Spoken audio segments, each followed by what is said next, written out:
Okay, it's up to you. Whoop, whoop, whoop, whoop, whoop, whoop. It's another Thursday. It's another Thursday, and it's podcast. Hey, where were you last week? I was here and you weren't here. I was sponsoring at Suzanne Evans' event. I was a sponsor at her event. Ooh, baby, was that packed full of stuff. It was long 3 days for my brain. I went to well, not during, it would have been right after this show, our normal show, but I went to Tony Caruso's first luncheon here. Oh yeah, I heard it went very well. Yeah, it did. So yay, Tony. Yeah. So, and actually, Gwen and I are having dinner with Tony and Keith tonight. So how nice. I wish I could, but I'm a little ways away. Sorry, I only made reservations for 4 of us. Sorry, you're too late. What can I say? we're taking Tony and Keith to a place we go to all the time. So fun. Very fun. They happen to be, or Tony happens to be, I think she brought Keith down with her. She happens to be having an event down here. So basically she's just gonna hang around for an extra like half hour or hour or so, and then go to dinner with us. Very cool. Yeah. I like it. I like. I know, I do too. It's like I don't get the because you'd think Tony and Keith moving here, all right, Craig and Natasha moving here, we'd have lunch with them more often. We don't, our dinner, because we just like all of us are busy people and just trying to fit it in schedule. However, with Tony taking over this chapter that Tony took over is really centered in the area I live, not where she lives. So that's even better. She's going to be coming down here doing a lot more because it's a little bit of a trip to come down here for her, I think. Yeah, so, she's a little ways away from everything, but have you been to her house? I've not been up to her. We haven't been to their house yet. All right. And nice. Very nice. We were invited to come up to a party or something they had, but we were scheduled to go out of town. It's just like Craig and Natasha are doing they're doing like their 4th of July party this year. Well, we had already scheduled a vacation to be out of town. Right? I'm like, oh, bummer. And I hate that because I don't like, you know what I mean? It's like for so many years I was friends with Tony and Keith. There's so many years I'm friends with Tony, our Craig and Natasha, and they didn't live here. Now they're here, and like a lot of stuff they plan and do, like we still move on with our life. You know, I mean, we didn't change our life because they moved here. Yeah, now they're here. It's like, come on, dude, we're here. It's like, yeah, but every now and then, Craig and I have done this. Tony and I haven't, but every now and then, Craig and I have done the hey, let's go get lunch. All right, and we did it Craig and I did it one time with Glenn Marshall. We just disappeared like 1 in the afternoon and went and had lunch and a drink, right? And like, that's cool to have now. Whereas like I'm talking to some of my clients yesterday in my mastermind who live in California and have been in Craig's mastermind for years. They're like, well, we missed that being able to go meet Craig. And I'm like, I know. I paid Craig lots more money than you did, and I never got that because I lived here. Yeah. I get a little bit of FOMO. but like I see a lot of people though are a lot of people like who are in California. Like I think Craig's doing an event in October. I think it's October. He's doing one in Los Angeles, and I'm like, at this point in time, I'm not going. As of right now, I'm not going. That may change, all right, as September creeps in here to decide. But as of right now, I'm like, I don't have to. I don't have to fly out anymore. I'm not going to. Now, well, I know next year, if he does anything next year, we'll be in the house by then. We'll be settled, and then we'll know, and then it'll be much easier to do. But right now, with at this point, we're expected to possibly move in August, and I just have I'm not even going to eWomen conference because I just have this feeling that's when we're going to be moving into our house.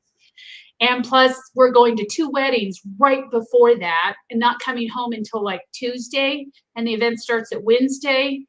It's just, and we're flying to we're flying to California, doing a wedding, then we're flying to Illinois to do my son's wedding, and then we're flying home.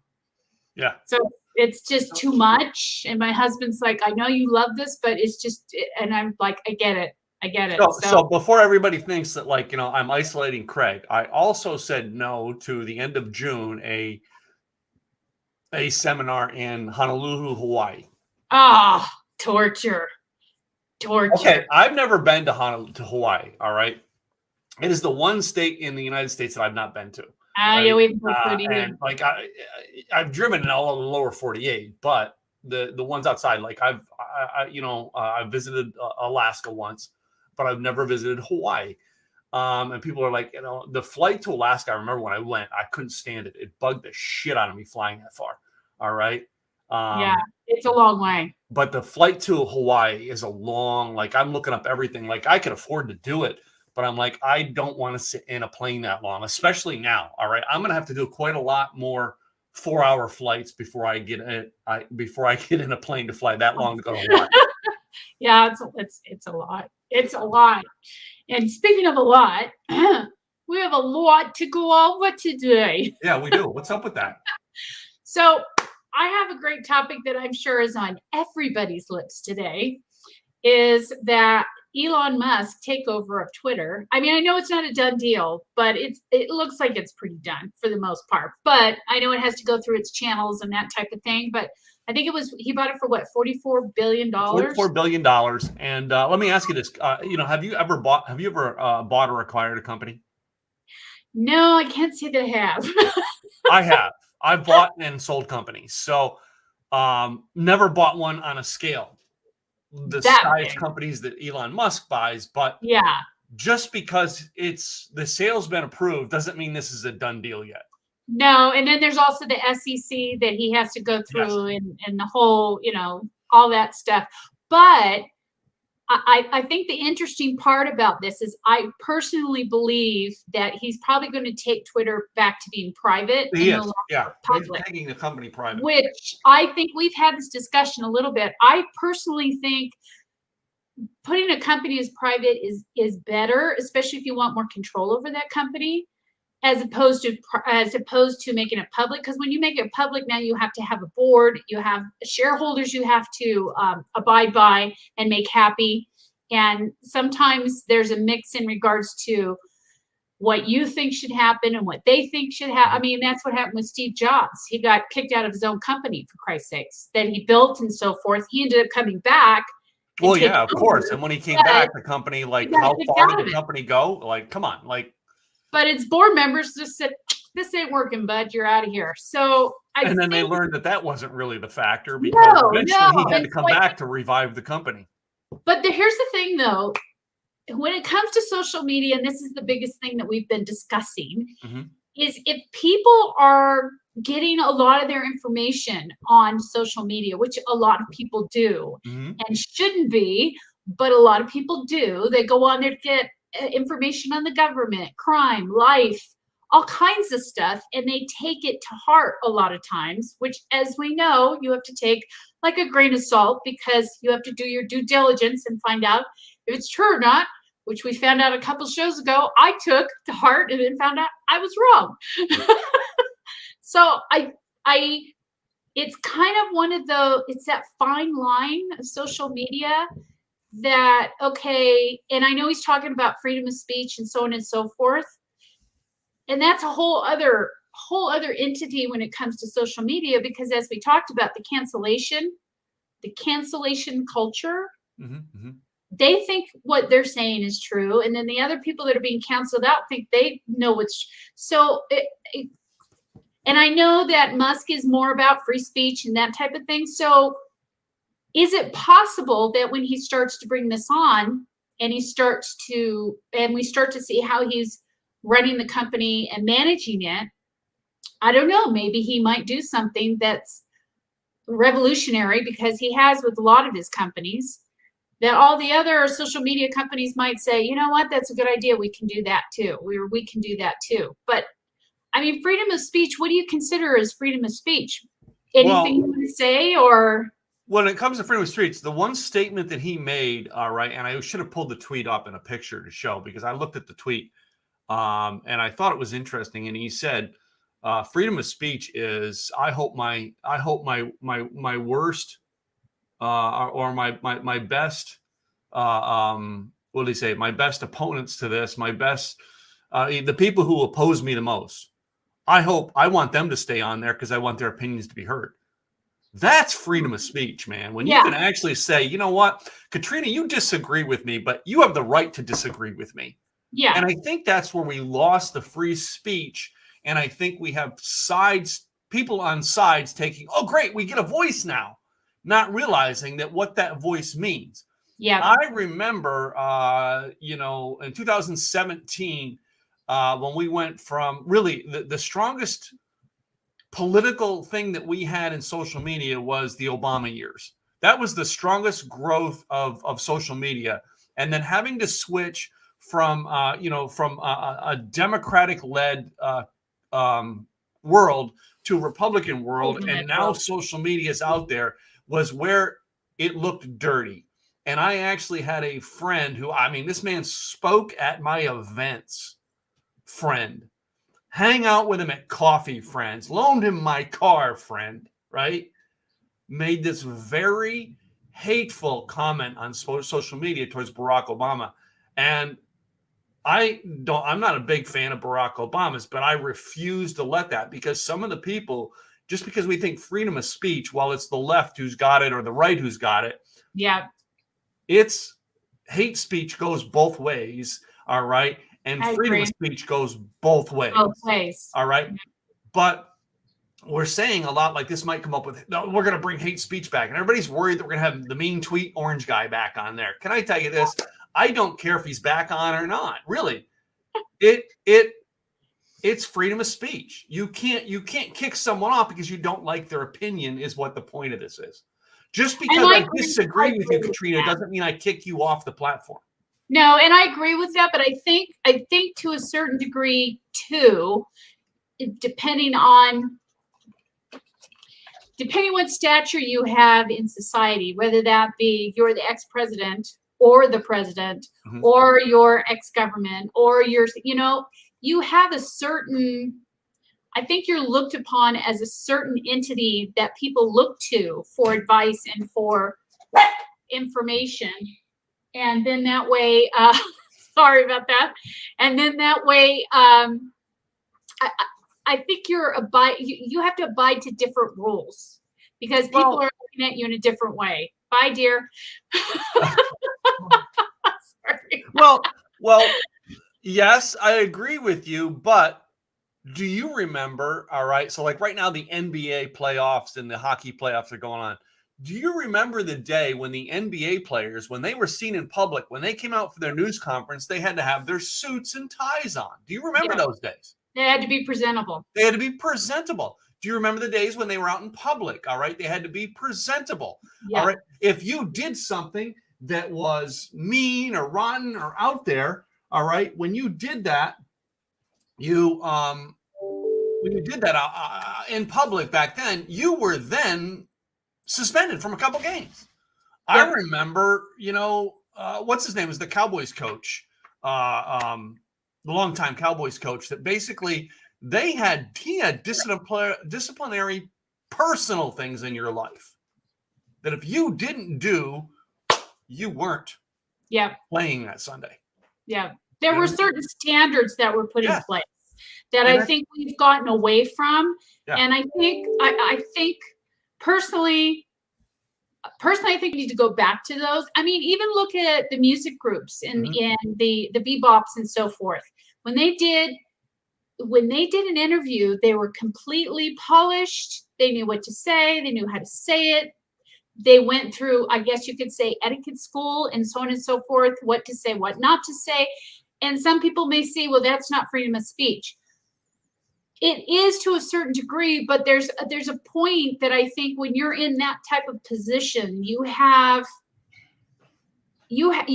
looked at differently by people. They look at you, they emulate you, they listen to what you're saying, and as we've seen in the past, they'll say, "Oh, so and so said I should go do this, so I'm going to go do it." Mm-hmm, mm-hmm. And that's what I think is the hardest part about social media, is that people are not deciphering what is reasonable and what's not reasonable. And they just look at it as, well, so-and-so said it, so it must be good. I'm just going to go do it, instead of thinking it through. Or there's enough people on the feed that says, let's do it. That mob mentality. Let's do it. And then they all do. So it's that, and I'm sure Musk is going to take it and run with it and possibly do some really great things with Twitter, because right now Twitter's not doing very well anyway. No, it's not. No. It used to be really, really well received, and it used to be doing really well. And now it's one of the lowest on the totem poles when it comes to social media. In fact, when people say, do you use Twitter? They say, no. What can you say with 140 characters or even 340 characters that they upped it to? Yeah. What can you say? I can't say that much, so I just don't go there. Well, now, I mean, what 2 or 3 weeks ago, we were able to finally get through. We broadcast on my Twitter channel. Where this show right today is being broadcast on our Twitter channel. Finally, Yay. all right. Yay. But for the longest time, the easy setups for our broadcast tool that we use is StreamYard, is Facebook and YouTube. Right, those are our two easiest. There are other ones out there, but they're just not as easy to get the connections to make work. Yeah. That's why we don't use them. But Twitter was one, and Twitter used to have Periscope. Yeah, and now they do. They were the company that built Periscope, and that was a unique thing with them. And Periscope was like the first mainstream broadcasting tool, I think. There was other broadcasting tools, but they were the first mainstream. Anyway, the concepts that we're talking about here, and you talked about the idea of like standards, but those interviews that we used to watch that had, where they had standards were not really true interviews. These people were then brought in and they were said, this is the questions you're going to be asked, and these are the answers you're going to give. Yep. There was no real to it. That's the flip side to our media today is we have now tried to, the regular media is trying to act out real. So in other words, they're trying to present scenarios. And how many times have you seen it where like the weatherman's doing the broadcast and he's like trying to, they've got a fan blowing his umbrella and the guy's walking by behind them. Yeah. Like no problem. Or he's like, oh my gosh, it's flooding out here. And look how deep the water is. And there's a guy walking on water behind them because the water is this deep. Yeah. Right? And it's like that. Yeah. So you're seeing, you're not seeing truth. You're seeing made up truth. And I think that's where we get into freedom of speech. Yes, I hate Orange Man, and that's the way I'm going to refer to him so people don't get upset with him. But yes, I don't like what Orange Man and how he approached things. But that was a point of reality to where people can go, you know what? I can share my voice. Yeah. All right. I don't have any self-control when I share my voice, but I can share my voice. Yes. Yes. Well, and that's all part of what we were talking about, though, too. I mean, there's a point of freedom of speech, and there's also that point of cancellation culture where they're trying to cancel you out because you said something, where they're trying to ruin your business or you as an individual because you said something they didn't agree with. That's not freedom of speech. Yeah. That's, I mean, and like we talked about, we can agree to disagree. That's part of freedom of speech. You can still listen to somebody's point of view, whether you agree with it or not. It's still in a point of view, and it's that person's point of view. Doesn't mean it's the right point. Doesn't mean it's, it's how they see things as opposed to how someone else sees things. And we're all individuals. So if we try and say, well, we all have to think alike, why? Well, can we go back to one of the earliest, biggest cases in our generation of freedom of speech? Do you remember the People versus Larry Flint? Oh, yeah. That was huge for personal, freedom of speech. All right. And I don't know if you know this, but like that case was developed around an incident that happened between Jerry Falwell and Larry Flint. Mm-hmm. That was where that whole thing was based around. Do you know that those two people were friends till their death? Even though they were on different sides, and they both agreed after the case, yes, I disagree with you, but I have no right to silence you. And both of them totally opposed to the other's point of view. Totally agreed with the fact after that case went through the Supreme Court saying, I disagree with you, but I have no right to silence you. No. That is what we're missing in America today. That's what the cancellation culture is trying to do. It's trying to do. And they're trying to say my opinion matters, but your opinion doesn't. Yeah. That's not freedom of speech. No. And they haven't learned to become friends through that whole idea. Yeah. I totally agree. Totally You know, agree. so. And I think this takeover with Twitter and Musk is going to be it. I think it's going to be an eye opener because I think he's going to take this company and I mean, they call him, what was it? The golden child, where everything he touches turns to gold pretty much. And it was interesting. I was reading an article about how he manages his day.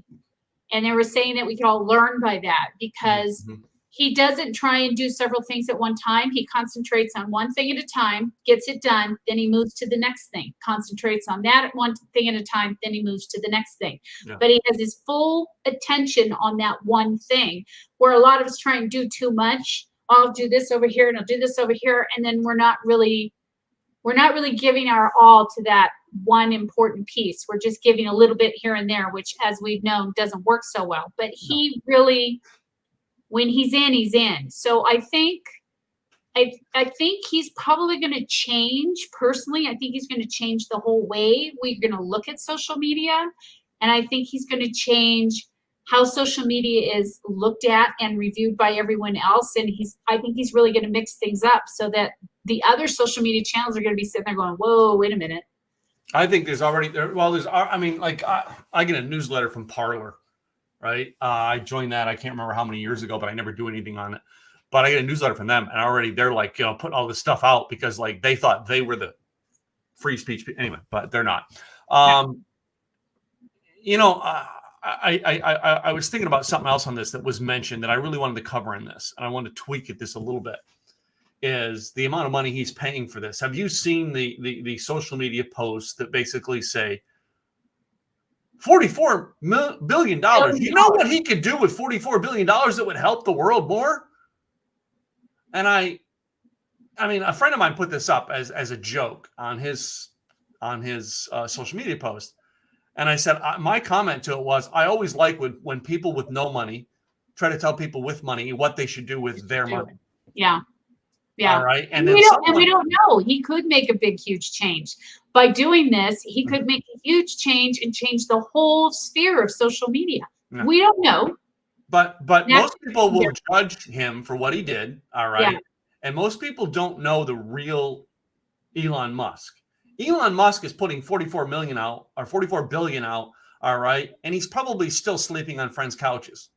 And I don't think most people know that. He don't go buy a house and go, well, I have to live comfortably.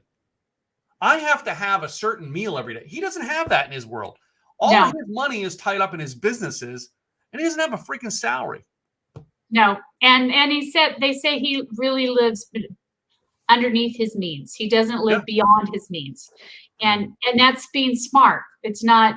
But I know, like you said, a lot of times, not to get off of that, but a lot of times people will talk about,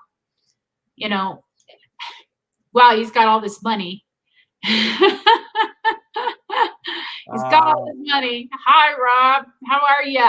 Yeah. So, you won't catch me saying until I have some money. All right. But there was a comment that Elon Musk said something like he went with like a solution to go, hey, let's do this to help world problem, and nobody listened to him, right? Yeah. All right, and now 2 years later, but there also was another meme that came out, and it showed like the pictures of like the past 4 presidents, including our current one in the United States, right? And it showed they spent like 3 trillion or 4 trillion of your money, all right. And nobody questions that, but we question someone who spends 44 billion of his own money. We can question it, but there's not a damn thing we can do about it. Both cases we can question it, but there's nothing we can do about it. Yeah. It is his money. Money, yes, I agree. He built businesses instead of building a comfy house. And it's interesting. Have you seen how many people have now said, I'm getting off of Twitter. Elon Musk has bought it. I'm out of here. I'm just canceling my account. I'm done. Because they're assuming a lot of people don't want the orange man to come back on. So because of that, and they think that's what Elon Musk is going to do and allow him to come back on with his rhetoric and so on and so forth. So a lot of people are making that assumption. Whether he does or not, that's up to him. But because of that and how much airwaves he had with it, I think a lot of people are thinking or assuming he's going to do the same thing here. And so they're just saying, I'm out of here. I'm not doing this.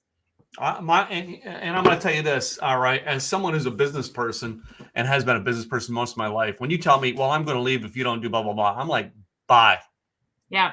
Yeah.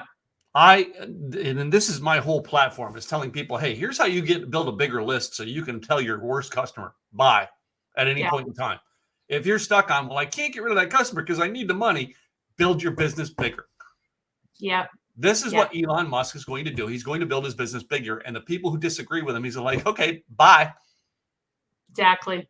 Yeah, exactly. And most of us, if we took on that philosophy in life, all right, but instead we want to control what other people do. And that's not I do. That's not freedom. And no, you know, that's fascism. It's not freedom. You're going to do what I say, and the only way is what I say, and my way is that's not freedom. No, not at all. It is not. And I did totally disagree with that idea of that comes down to, go ahead. That comes down to cancel culture. Come on, get it out. Get it out. Come on, get it out. It went away. Nah. Gone. For those of you not watching the camera today, it was a hilarious thing. Done. I'm kind of interested to see what he does, because I really think he's going to mix things up, and I really think he's going to take social media and put it up on side its head and do something totally different that we may be sitting there going, wow, this is very innovative. I like what he's doing. I know there's going to be a lot of people that may not like it, but as we've known, social media is like the wild, wild west still. And like Rob Alates here, it is what you make of it. I mean, well, that's it. If you don't like Orange Man, don't follow him. Yeah, it is what you make of it. And don't look at his tweets. Hello. All right. Delete. Twitter has this button that you click. It's called follow, unfollow. Yes, simple. And then you won't see it. Yeah. But we'll see what happens. But it's interesting. But part of this, though, too, in regards to this is how it's going to affect business in regards to social media as well. And how are they going to react to what changes that may be coming down the pipe and what he might implement. And that's another thing, because as we know, when social media first started, it was free. You didn't have to pay for it. It was free. You still don't have to pay for it, but you pay for it in all the advertisement you get now. Yeah, but it was all about connections. It was connecting with people. It was, finding people. And I actually read statistically, as soon as they put the like button on, it changed everything. Because now everybody had this, well, I got this many likes. Oh, I got this many likes. So it became this popularity thing. Vanity metrics, I think yes, it's called. And the metrics, exactly. And it changed. And I remember when social media first started coming out, and I was talking to companies and saying, listen, it's not going to be free forever because it's a business. They got to make money. And they all were saying, oh my God, did you see? You have to pay this to do this, and you have to pay this to do that. And I was like, I told you. It's a business. It's a business. They got to charge. But social media has really changed, especially for business and small business, because it used to be the organic reach was out of the, it was great. You could see with your organic reach. Well, now, especially with Facebook, they've changed the algorithm so many times now, you're not getting that organic reach. The only reach you get is if you pay for that reach, which is not really organic. Yeah. So if you want more organic reach, you would go to LinkedIn or one of those other platforms, because right now Facebook, it's all about the money. No. Can we compare Twitter to other for a couple minutes? Compare Twitter to other entities that are out there for social media. Twitter, all right. When I go on Twitter and I look through it, all right, I don't see a lot of what other people that I don't follow are posting. Yeah. I do see some advertisements here and there, but there's no way to start a fight in the comments underneath a post. So you post something I don't like, I can't start a comment war. True. I'd be hateful in comments. All right. I can retweet it with another comment to make my opinion onto it. Type idea. Yeah. I can like it. I can't dislike it. Did you notice that? Yes. Right? Very true. YouTube. YouTube has a like and dislike button. Does not matter the algorithms, no matter whether you hit like or dislike. As a matter of fact, they stop showing the dislikes. They only show you how many people like it. They don't show you how many people dislike it anymore. Yeah. Facebook, all right, you can comment onto it, all right, but all right, a lot of your feed is filled up with sponsors, which you can pay to be a sponsor, all right, you can pay to get in front of people, but there is still some organic reach there. But the idea is you are searching through stuff of the friends you have on Facebook, it is going to be littered with, all right, for me, there's this one thing I clicked on 2 weeks ago, and they're still advertising to me. Yeah. Right? Oh, yeah. Yeah. That's business. Same thing here. Yeah. As opposed to the old, and then there's LinkedIn. The thing I always hated about LinkedIn, it is more business centric. But every time I've ever gone on LinkedIn, the only thing I've gotten is because you actually can go on LinkedIn and get people's email addresses. And I do not like that factor. You want to talk about privacy. You can grab everybody who's connected to you on LinkedIn's email addresses and email. And there's a way to email them in your own. You can put it all in your CRM. And I disagree with that. But plus, there's a business out there, or there's an app out there that you can purchase that you can get in, because you know how you have to be accepted. You have to either know the person or some way. You have to say that you know them in one way or another, and then they have to accept you. Yeah. Now there's an app that doesn't have to happen. You can just get a bunch of names and start sending requests across to, I'd like to connect with you. And then you think, okay, I'll connect with them. And then you get this long ass advertisement of, hey, I can help you with blah, blah, blah, blah, blah, blah, blah.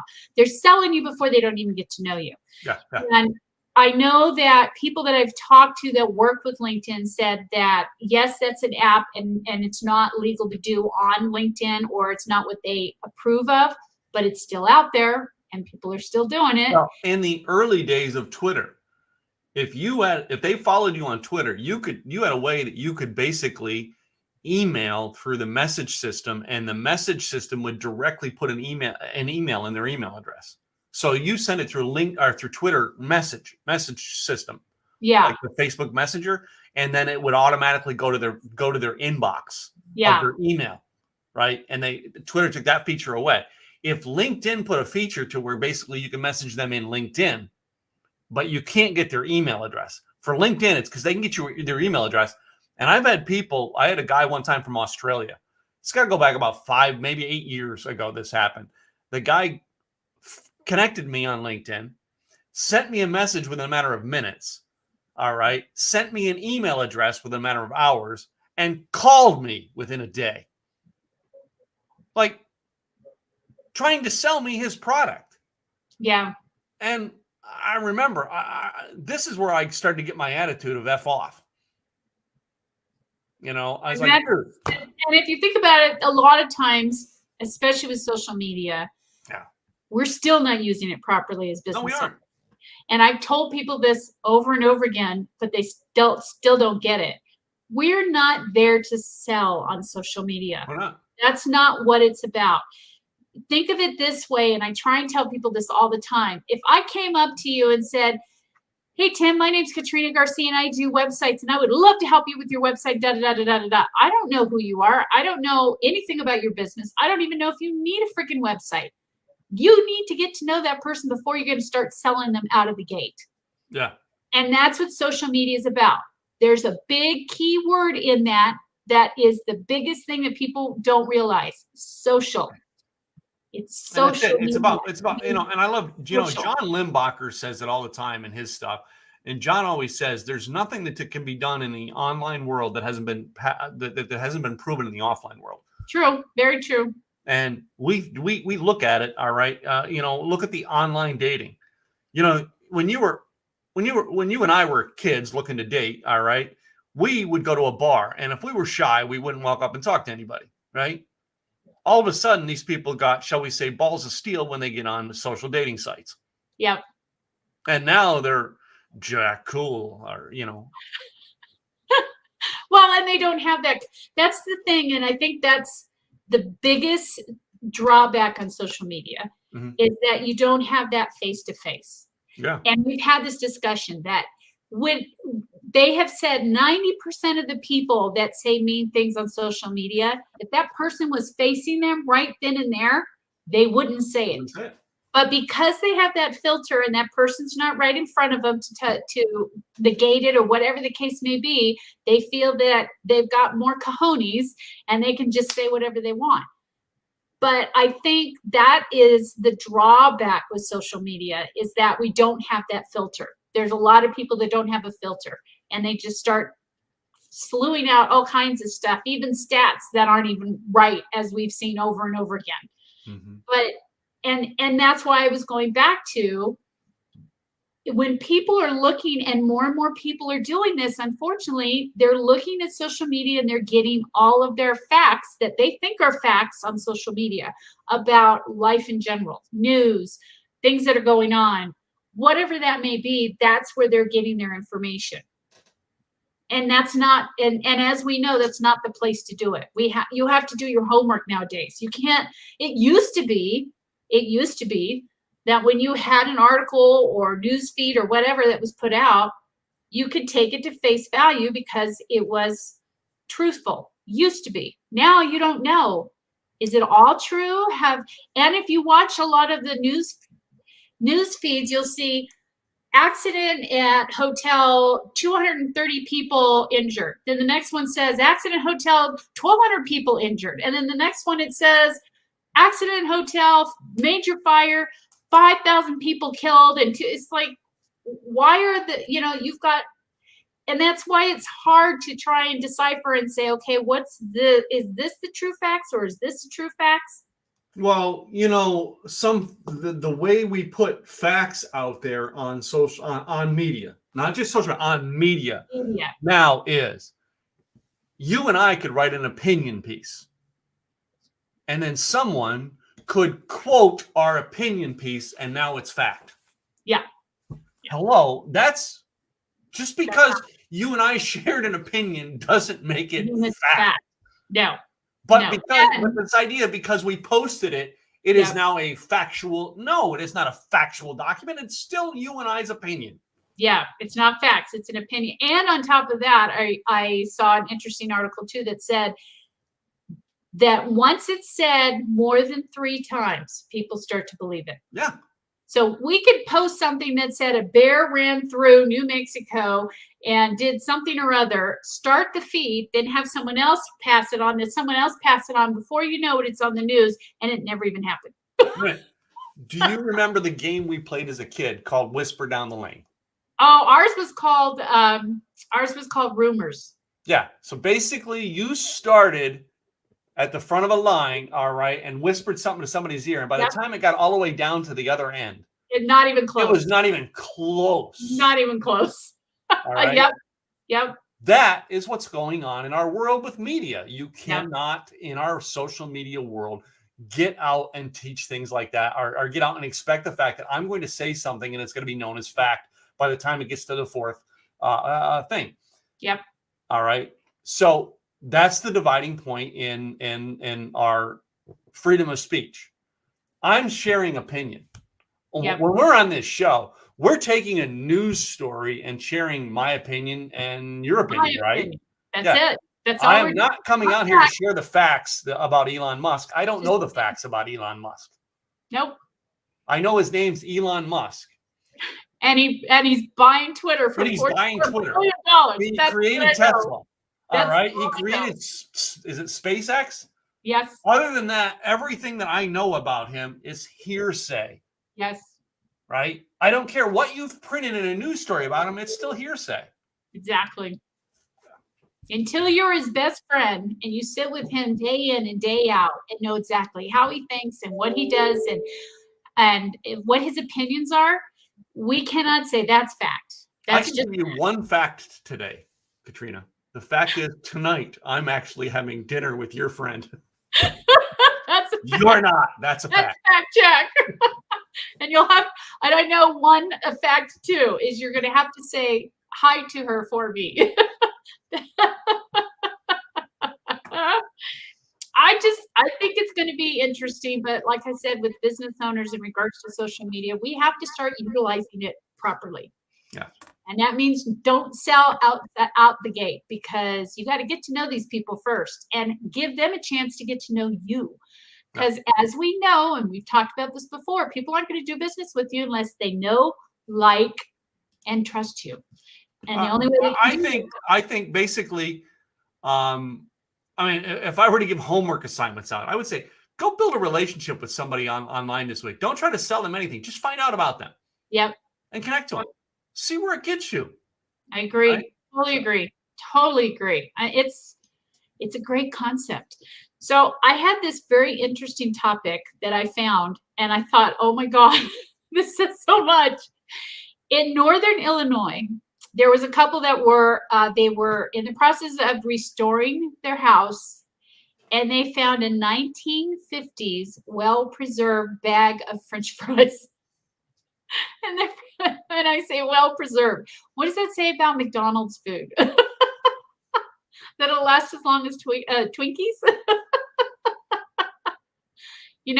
I mean, I thought that was quite interesting. And I did not know this, but in the 1950s, their mascot was called Speedy. Yep. That was before Ronald McDonald came along.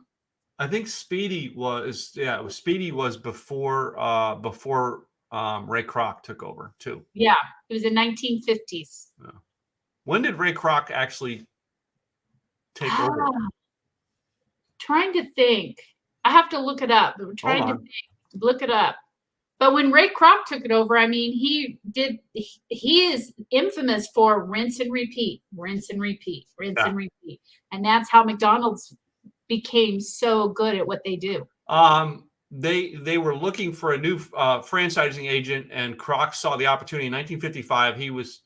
He founded McDonald's Systems Inc., a predecessor to McDonald's Corporation, and 6 years later bought the exclusive rights to McDonald's name and operating system. By 1958, McDonald's had sold its 100 millionth hamburger. So yeah, he took them a long, long way. They were just a little mom and pop, and they had a few stores here and there, and now they're everywhere. I mean, internationally, everywhere.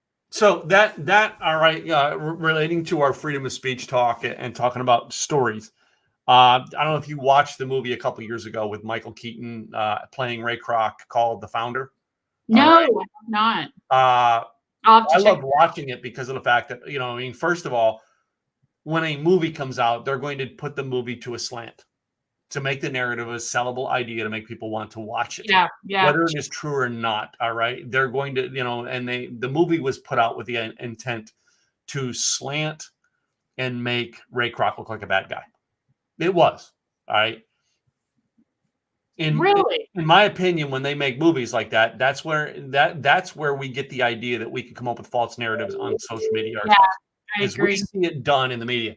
Go back years before that, as 10 years ago or 12 years ago, when they did the social media story with the Zuckerberg and the twins.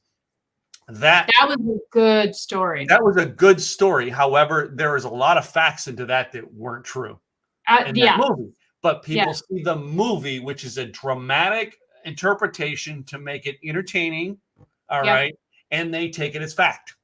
Yes. And that is where we get into the problem with our freedom of speech in the world today, is we think we make a dramatization of it, and it gets now labeled as fact. I agree. Back even further, all right, because I know the story, and I've met both of these people, is the Rudy Rudiger story. And the whole dramatization in the movie was changed from what really happened. Now, I met Rudy Rudiger in person, and the way it came out was someone asked Joe Montana, all right, about it. Joe Montana was like, a kid. And if you've seen Rudy Rudiger had that movie being made to help his speaking career. Got it. A year after the movie came out, he was speaking on a stage and told the story of a punky young kid that he inspired when he was going through, because basically Rudy said, I had no football talent and I got on that team, right? And that no football talent inspired a man with football talent to go, you know what? If that guy can do it, I'm going to do it. And I'm going to build a dream. And that man was Joe Montana. Yeah. Right. And Joe Montana said, yes, he was inspired by it. But then people started to say, well, Joe, did that really happen? Was it in the movie? And he goes, no, that was a dramatic appearance for that film. Yes. That's not the way the story happened, but that's how movies are made. They're not going to tell the story verbatim because sometimes the story verbatim doesn't sell a movie. No, it's got to be sensationalized Yes. so that people are going to watch it and people are going to pay to watch it. So there's some truth to it, but we have to take it as a grain of salt. And almost all of them say based on a true story. They don't say this is a true story. They always say based on a true story. Yes, I agree. That's where we have to learn when we go to our own social media, our own world of trying to tell the story, right? Because if we don't learn to be honest with ourselves and putting out our social media, people are going to find our French fries in a basement years later and wonder how good our story really was. Exactly. I related the two. Did you like how I circled back to that? That was very good. And that's part of it too, is how transparent are we on social media as businesses? I mean, we as business owners, we want to hear all the good reviews, and that's natural. We want to get those accolades and say, yes, I'm good, and they said I'm good. But there are also some of those that aren't always good, but that's how we learn. Yeah. Is that if something didn't go right, I mean, I've had clients where it was a total, not going to say it, total, you know what, and I was upset at the time and the client was upset at the time, but when I sat back and looked at it, I realized this was a good lesson. I should have done this, I should have done this, and I should have done this. So in the future, as I went forward, that's what I put in place. Mm-hmm. And that's what these things teach us as business owners and even as human beings, that it's not all about being, roses and, oh, you're so good, pat on the back. I never met a deer. I love French fry, but you know what? They've changed the recipe now. They don't do the beef in the, they were doing beef oil or something of that nature to make them really taste, and they took that out because people were. Whatever, they still taste good. They're still the best tasting French fries on the market. The Colonel and Kentucky Fried Chicken, when his company was first taken over, and he allowed it to be taken over, they were a true story. And I heard this from the person who was there. And they were having a meeting behind his back. And he walks in, he says, why is there a meeting without me here? And they said, oh, well, we're just discussing. He said, well, all right, I'm here. Let's discuss. And they're talking about changing the gravy, the recipe. He gets up and he says, don't fuck with the gravy. Right. Good for a reason. Don't fuck with the gravy. Yeah. So, yeah, I mean, we've had an interesting discussion today with a lot of different things, all right, around freedom of speech and business. And, I see the world out there right now. We built it. We've built a vanity metric type idea with social media. All right. Think about all your kids on Instagram trying to build. And I've seen these people out there trying to do their Instagram content for the day. Yeah. And you see a photographer and a cell phone doing 50 million poses. All right. And then, you know what I mean? To create content. They're not living. Their whole world is creating content. All right. To build that. And they're not really living. That's what we get caught up into I want to be that, not realizing that these people gave their whole freaking life. All right. While you're out enjoying that nice steak dinner, they only went to the steak dinner to get pictures of it. They don't have time to sit and enjoy it because they've got to move on and get pictures of something else. Mm-hmm. We don't live our lives anymore. That's how where truthfulness on social media is got to be changed, because there's not really truthful on social media. We have vanity type ideas and a vanity idea of what we need to present on social media. I agree. Totally agree. We need to be more transparent. In fact, it was interesting. I'm going to be going back to them because people were saying they liked them so much. I do a tip every day on Thursday after a podcast, but I also was doing Transparency Tuesdays, where no makeup, just something that happened that, and this is how I got through it, a trial and tribulation of business or personal or whatever. And I got more feeds on that, more comments, more views than anything else. And so that really means that people want to see the real you. that they don't want to see the made up you. They don't want to see the filters and how beautiful you are right now. They want to see who are you truly. So our show has no filters. None. None whatsoever.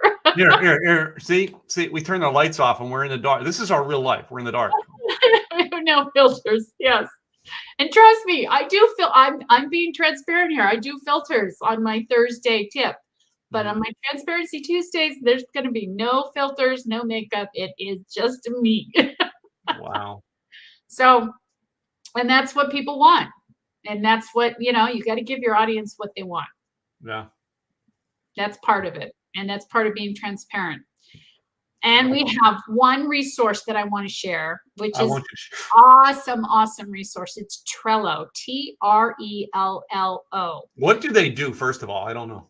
Well, a lot of times people have a lot of projects that are going on, or they have clients that they're doing projects with, and so on and so forth. And this is a project-based app where you can have all your projects going across. It's kind of like having a dashboard with Post-its. So Post-it for one board is for this project, and then everything attaining to that project that's being done below it. And the nice thing about it is that it integrates with practically any app out there. So it can integrate with calendar pieces. It can integrate with calendar pieces, all kinds of other pieces that you can pull in, Slack, all of those, so that if you add a team, they can note everything within that, so you can see that project and how it's moving, what's stopping it from moving forward. You can contact them and let them know at that time. It goes directly into their email so they can see it. It can even go directly to their text messaging so they can see it. Clients can go in and see what the project is and what's the process of the project as well. You can make it to where if you just have a certain thing that you want to talk about between two people, you can make it private so only you two can look at that. I mean, it's a really great way of managing projects, especially if you have a bunch of them and you're utilizing those across the board. And it's a great way to organize your business, yourself. And for free, you get quite a bit for free, but just keep in mind that there's a paid piece and it's still very inexpensive. I think it's like $19.99 a month for the next one up. And that's when you get all of the other apps that can be integrated with it. Because the free one, you can't get those apps. And so you have to do the paid one to do that. But I think it's worth it for the cost, and it's a great way to organize everything. And like I said, think of it as like these sticky notes on a dashboard. You've got this sticky note. You're going to write a book in 30 days, like Craig says. So you can do that. It's a great example. You can do that in Trello. You can put all of the chapters across the board, what you're going to write. Then you can write below those each piece that you're going to start writing within it. You start, with your book and so forth, so that by the time you're done, you have your book done, all in Trello. That's a great example of how it can help you as well. It's a great concept. It's not very expensive, and it's one of the best ones out there. There's also Asana, but personally, I like Trello the way it's laid out. I think and you can do backdrops if you want, and make it look all fancy and schmancy, and you can even do your logos. You can even do branding on it so that when you've got clients looking at it, it has all of your branding there, so it looks really snazzy. So it's a great way to communicate and get your projects balanced out so you can see, okay, I'm on track, or, oh, wait, I'm not. I need to get this done or that done. And like I said, it ties into a lot of these other apps, your calendar app, your email app, your text messaging app, so that you can do all these things with it. There's just so many pieces to make this work anymore. Yeah, I know. But I mean, it's a great way to organize things, and it's another way to organize your business so that you can stay on track. And like I said, Trello is one of my favorites, and there's Asana out there too. Some people say they prefer Asana, but I don't know either one of them. I've only heard people talk about them. Yeah, I really prefer Trello. It has a lot more app integration than Asana does, personally. That's my personal opinion. Mhm. I think it has more options in it than a sauna. Just depends on how you look at it, but even the freebie can help you organize things. But like I said, if you do the paid version, which is the cheapest one is $19.99, I think it is a month.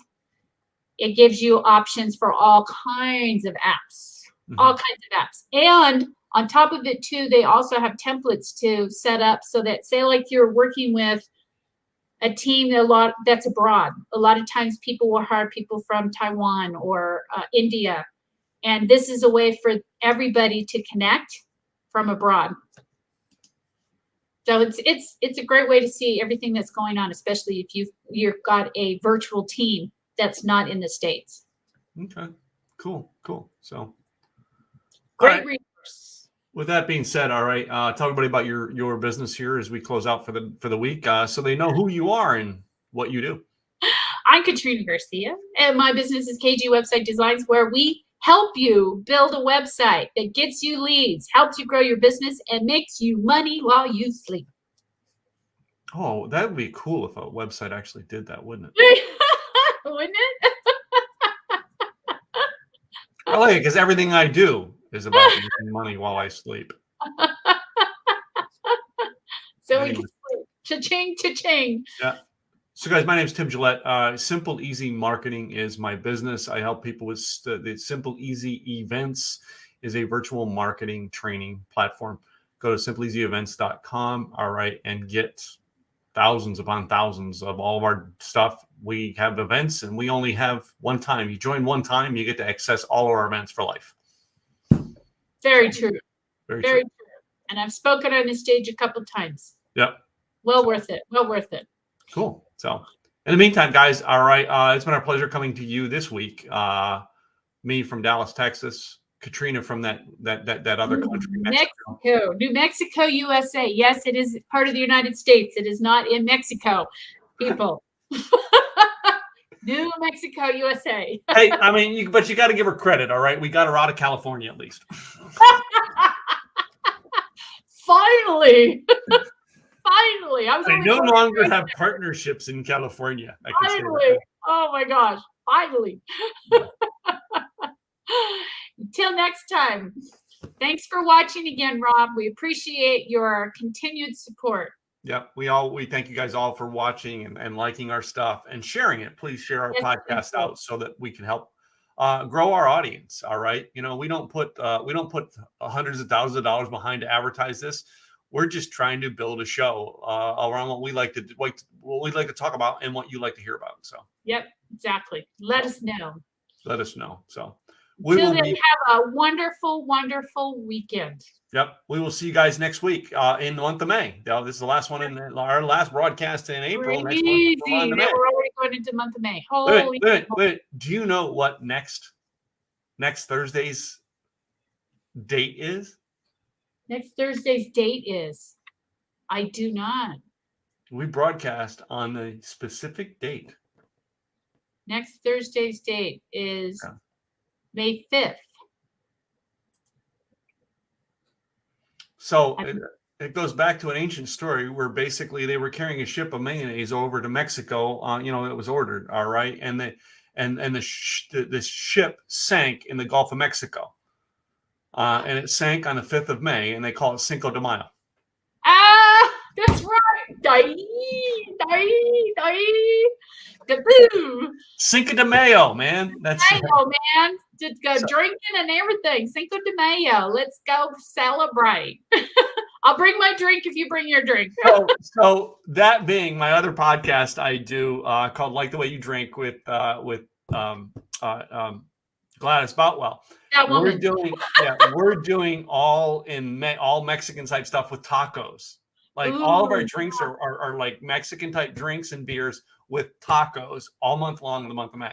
Oh, I got a good one. It's a strawberry margarita with chili ring on the top. Chili. Yeah, I thought about trying that once. Me and peppers are not doing that well.